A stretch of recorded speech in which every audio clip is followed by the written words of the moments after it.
Hyderabad Gachibowli police station ముందు కత్తులు బ్యాట్లతో కబ్జా రాయిళ్లు వీరంగం సృష్టించారు. పట్టపగలే అమాయక జనాలపై దాడులకు తెగబడ్డారు. ఎఫ్సీఐ కాలనీలే అవుట్లో హైడ్రా ఆధ్వర్యంలో అధికారులు రోడ్లు మార్కింగ్ చేపట్టారు.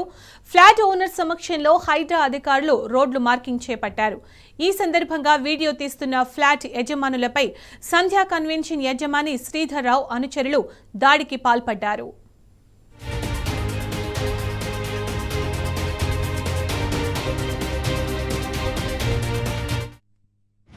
మున్సిపాలిటీ వాళ్ళు కానీ లేకపోతే జిహెచ్ఎంసీ వాళ్ళు కానీ ఒక హైడ్రా వాళ్ళు కానీ హైడ్రా ఏంటండి పోలీస్ స్టేషన్కి కూడా పట్టుకెళ్ళాం.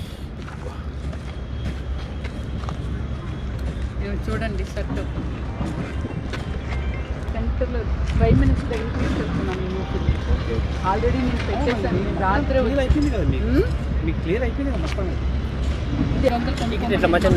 మన దానిలోకి రాకూడదు. మనకు రోడ్లు కావాలి సార్. ఈ ప్రపంచం మనం ట్రావెల్ చేస్తున్నామంటే రోడ్లు సార్. రోడ్లు లేకుండా మొత్తం చూడండి ఫ్లాట్గా చేసి అతను ఇన్వాల్వ్ అయినా గవర్నమెంట్ ఇన్వాల్వ్ అవుతున్నా సరే.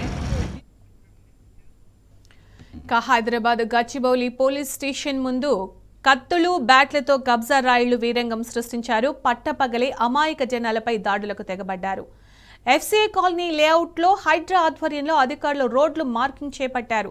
ఫ్లాట్ ఓనర్ సమక్షంలో హైడ్రా అధికారులు రోడ్లు మార్కింగ్ చేపట్టారు. ఈ సందర్భంగా వీడియో తీస్తున్న ఫ్లాట్స్ యజమానులపై సంధ్యా కన్వెన్షన్ యజమాని శ్రీధర్ రావు అనుచరులు దాడికి పాల్పడ్డారు. ఇదే అంశానికి సంబంధించి పూర్తి సమాచారం మా క్రైమ్ బ్యూరో చీఫ్ భాస్కర్ అందిస్తారు. భాస్కర్, అసలు ఏం జరిగింది? పట్టపగలే గచ్చిబౌలి పోలీస్ స్టేషన్ ముందు కత్తులు బ్యాట్లతో దాడులకు తెగబడినటువంటి భూ కబ్జా రాయిళ్ల భాగవతం తెరపైకి వచ్చింది. గచ్చిబౌలి పోలీస్ స్టేషన్ కి ఎదురుగానే అంటే 100 మీటర్ల దూరంలో ఉన్నటువంటి ఖాళీ ప్రదేశంలో ఎఫ్సీఐ కాలనీలో లేఅవుట్లలో హైడ్రా ఆధ్వర్యంలో రోడ్ల మార్కింగ్ కొనసాగుతా ఉంది. గత 2-3 రోజులుగా ఆ మార్కింగ్ కొనసాగుతోంది. ఫ్లాట్ ఓనర్ సమక్షంలో హైడ్రా అధికారులు రోడ్లు మార్కింగ్ చేస్తుండగా వీడియో తీస్తున్న ఫ్లాట్ యజమానులపై సంధ్యా కన్వెన్షన్ యజమాని శ్రీధర్ రావు ఆయన అనుచరులు దాడికి పాల్పడ్డట్టుగా ఫిర్యాదు ఇచ్చారు బాధితులు. ఫ్లాట్ యజమానురాలైనటువంటి సినీ నటి రమ్యశ్రీ ఆమె సోదరుడు ప్రశాంత్ పై కత్తితో క్రికెట్ బ్యాట్లతో దాడికి పాల్పడమే కాకుండా బట్టలు చింపి వాళ్ళందరినీ కూడా బూతులు తిరుగుతూ బయటకు నెట్టేశారు శ్రీధర్ రావు అనుచరులు. గాయాల పాలైనటువంటి సినీ నటి రమ్యశ్రీ ఆమె సోదరుడు తమకు న్యాయం చేయాల్సిందిగా గచ్చిబౌలి పోలీసులను ఆశ్రయించారు. వాళ్ళకు ఫిర్యాదు చేశారు.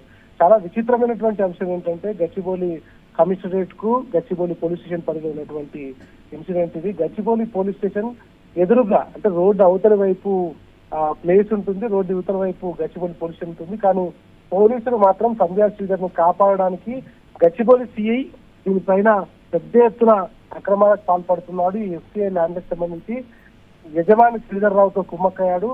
ఈ సందర్భంగా యజమానితో కుమ్మక్క కావడం కాకుండా శ్రీధర్ రావు దాదాపుగా ఆయనకు పెద్ద ఎత్తున ముడుపులు అప్పగించబడినటువంటి అవినీతి ఆరోపణలు వస్తున్నాయి. గతంలో అనేక సందర్భాల్లో హైడ్రా అధికారులు ఎమాలిసి చేసిన సందర్భంలో కావచ్చు, ఇతర అక్కడ ఇబ్బంది పెడుతున్నటువంటి సందర్భంలో కావచ్చు, అనేక సందర్భాల్లో పోలీస్ స్టేషన్ లో ఆయనకు రాచమర్యాదలు చేయడమే కాకుండా ప్రతి నెల ఆయనకు మామూలు అందిస్తుంటారు. అందుకనే సంధ్యా శ్రీధర్ పైన కేసు నమోదు చేయడానికి ఆయన పైన యాక్షన్ తీసుకోవడానికి అనేక రకాలుగా వెనకాడతారు పోలీసులు. దీంట్లో గచ్చిబౌలికి వచ్చేటువంటి ఏ ఇన్స్పెక్టర్ అయినా ఆయన మేనేజ్ చేస్తారు.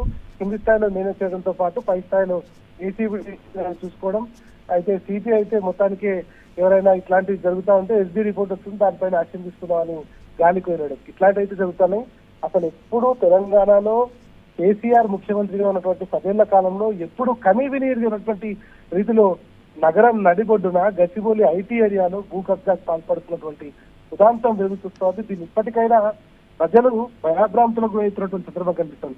అసలు రాష్ట్రంలో పోలీస్ వ్యవస్థ ఉందా, డీజీపీకి పోలీసులకు సమన్వయం ఉందా లేదా అనేటువంటిది కూడా అర్థం కానటువంటి పరిస్థితి. డీజీపీ నుంచి ఏ కమిషనరేట్ కు ఏ అధికారులకు సమన్వయం లేకపోవడం, ఏ కమిషనరేట్ కు ఆ కమిషనరేట్ బాసులుగా వివరించడం, ఇంటెలిజెన్స్ వ్యవస్థ పూర్తిగా ప్రతిపక్ష పార్టీలు వాళ్ళకు సంబంధించినటువంటి యాక్టివిటీస్ మీద వాళ్ళకు ఉన్నటువంటి సమాజంలో సమస్యలు లేవనెత్తినటువంటి ప్రతినిధుల మీద క్వశ్చన్ చేయడం తప్ప ఇంకా ఎవరి మీద చూడటం లేదు. మొత్తానికి మొత్తం వాళ్ళ మీద ఫోకస్ చేస్తున్నారు తప్ప ఇటువంటి భూ కబ్జా అయితే దాదాపు 18 ఏళ్ల కాలంలో ఇష్ట రీతిలో పెరిగిపోతాయి. కొల్లూరు నుంచి ఇటు శంషాబాద్ వరకు, శంకరపల్లి నుంచి షామీర్పేట వరకు పూర్తిగా కబ్జా కోరలో మునిగిపోతోంది.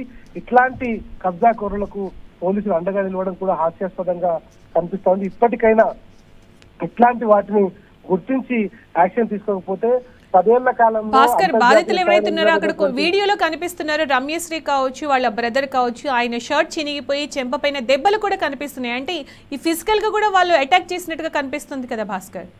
చాలా క్లియర్ గా ఫిజికల్ అటాక్ చేయడం కాకుండా బూతులు తిరుగుతూ ఒక మహిళను చూడకుండా ఆ పైన కూడా దాడికి పాల్పడ్డారు. నేను అదే విషయాన్ని మీకు చెప్తున్నా, చాలా క్లియర్ గా 10 ఏళ్లలో కేసీఆర్ ముఖ్యమంత్రిగా ఉన్నటువంటి సందర్భంలో ఒక్క ఇన్సిడెంట్ జరిగినటువంటి సందర్భం లేదు. హైదరాబాద్ పోలీసులే కాదు, తెలంగాణ పోలీసులు అంతర్జాతీయ స్థాయిలో మంచి పేరు తెచ్చుకోవడం. కానీ వాళ్ళ కబ్జా కోరులకు అండగా నుంచి అవినీతి మరకలు అందించుకుంటున్నటువంటి పరిస్థితి కనిపిస్తోంది. ఈ నేపథ్యంలో దీన్ని పట్టించుకోవడం మానేసి ఇక ఎవరైతే ప్రజల సమస్యల పైన మాట్లాడతారో టీవీ ఛానల్ కానీ, జర్నలిస్టులు కానీ, ప్రతిపక్ష నాయకులు కానీ, బీఆర్ఎస్ నాయకులు కానీ, ప్రజా సంఘాలు కానీ వాళ్ళపైన ఫోకస్ పెట్టడం, వాళ్ళపైన అక్రమ కేసులు పెట్టడం, వాళ్ళని లోపలేయడం, ఇదే పంతాగా కొనసాగుతోంది. ఆ రాజ్యంలో ఉన్నటువంటి రాజు మాత్రం పూర్తిగా ఎస్బీ రిపోర్ట్ వస్తుంది, ఇంటెలిజెన్స్ రిపోర్ట్ వస్తుంది, వాళ్ళు ఇస్తేనే యాక్షన్ తీసుకుంటా, వాళ్ళు కరప్షన్ చేస్తే ఏసీ బోర్డు తీసుకుంటారు, నాకేం సంబంధం అన్నట్టుగా ఆయన సూపర్వైజర్ ఉంది.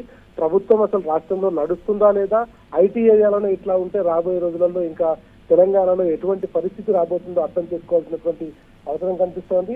దీన్ని ఇట్లాగే కొనసాగిస్తే రాబోయే రోజులలో ప్రజాగ్రహానికి గురికాక తప్పదు అనేటువంటిది మాత్రం చాలా స్పష్టంగా కనిపిస్తోంది.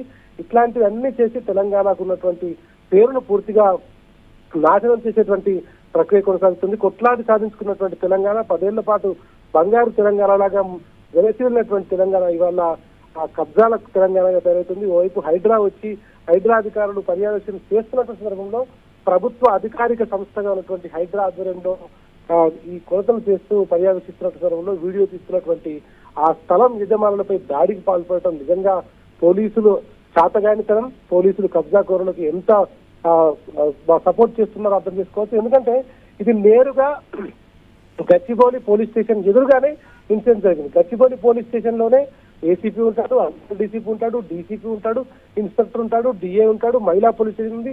ఇంతమంది ఒక కమిషనర్ సరిపడా అంతమంది పోలీసుల ఫోర్స్ ఉంది. అదే కేటీఆర్, కేసీఆర్, హరీష్ రావు విచారణకు వెళ్తే ఆ మొత్తం దంపంతా తీసుకొచ్చి అక్కడ పెట్టి కేవలం వేధించడానికి మాత్రమే పోలీసు వ్యవస్థ పనిచేస్తుంది. పైన పట్టించుకునే నాదుడు లేక కరప్షన్ విపరీతంగా పెరిగిపోయింది. కబ్జా కోరులకు వాళ్ళు పూర్తిగా రెడ్ కార్నర్ వేసి లోపలికి పిలుస్తున్నటువంటి పరిష్కరించారు. ఇప్పటికైనా దీన్ని గుర్తించకపోతే రాబోయే రోజులలో తీవ్రమైనటువంటి ప్రజాగ్రహం ఎదుర్కొక తప్పదనేటువంటిది మాత్రం పోలీసు అధికారులు గుర్తుపెట్టుకోవాలి. అధికారం ఎవరికి శాశ్వతం కాదు అనేటువంటిది పదే పదే బీఆర్ఎస్ అధినేత కేసీఆర్ కావచ్చు, వైసీపీ ప్రెసిడెంట్ కేటీఆర్ కావచ్చు, హరీష్ రావు కావచ్చు, బీఆర్ఎస్ నాయకులు చెప్తా ఉన్నారు.